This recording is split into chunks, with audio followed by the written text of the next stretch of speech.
আসসালামু আলাইকুম।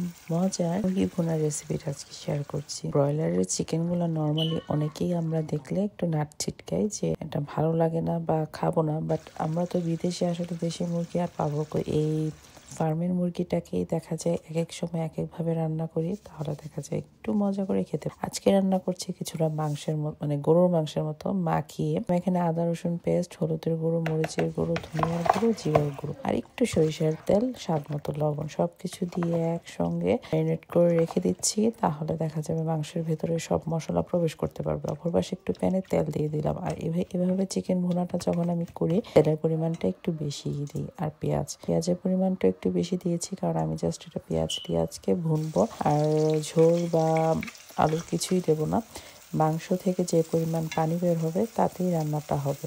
আর এই যে আবার পেঁয়াজটা যখন একটু পানি ছেড়ে এসেছে, আমি চিকেনগুলো দিয়ে দিচ্ছি আর এভাবে নেড়ে চেড়ে একটু মিক্সড করে নিচ্ছি। এটা হচ্ছে এমন একটা খাবার, বাচ্চারা তো একদিন বাসায় না থাকলে হয় না, রান্না আমার করতেই হয়, এরকম একটা অবস্থা আর কি। আর এই যে দিয়ে দিলাম টমেটো, এখানে আমি 2টা টমেটো দিয়েছি। টমেটো থেকে যে পরিমাণ পানি বের হবে আর চিকেনগুলো থেকে যে পরিমাণ টমেটো থেকে যে পরিমাণ পানি বের হবে, সেটা থেকে কিন্তু আমার এই রান্নাটা হয়ে যাবে।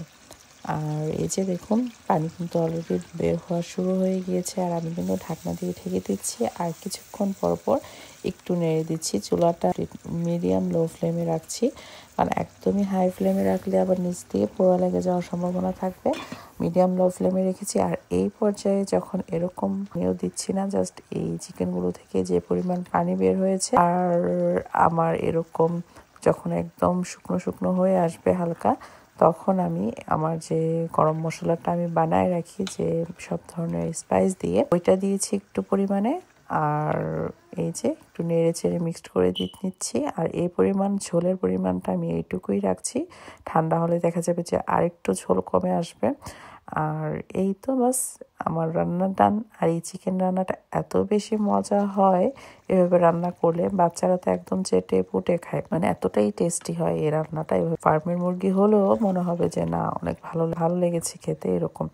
তো বাচ্চারা খুব পছন্দ করেই খেয়ে নিয়েছে। আর আশা করি আমার ভিউয়ার্সদের সঙ্গে কাছেও ভালো লেগেছে আমার আজকের এই রান্নাটা। আশা করি সবাই ভালো থাকবেন, সুস্থ থাকবেন।